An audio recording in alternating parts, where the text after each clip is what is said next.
Video, we are going to make sure that you know how to use your camera. And many of you are probably familiar with this, but you may be asked to take a picture of the work that you are doing or as you're going, if you're doing something by hand, and either email that or upload that to a document for your teacher. So to do that, you are going to come down here to the bottom left and you are going to type in camera. And I am going to pin this to my taskbar. So that's going to be that right click, pin to taskbar.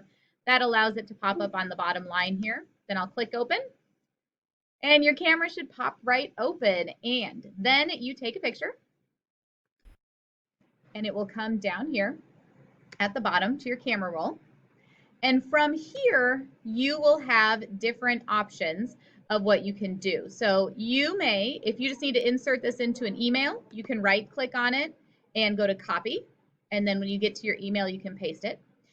You can also save the image. So you can go to save as, and you can put it where you're going to be able to find it. So if you want to put it on your desktop, that's fine. Most of you have a pictures folder, so you can go ahead and drop it into that folder as well. So that is how you use your camera. You're going to find it, pin it down here, open it up.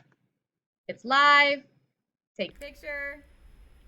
It'll be down here at the camera roll at the bottom. And then you can right click to copy it and then paste it, or you can save it if you're going to need access to it later. All right, good work.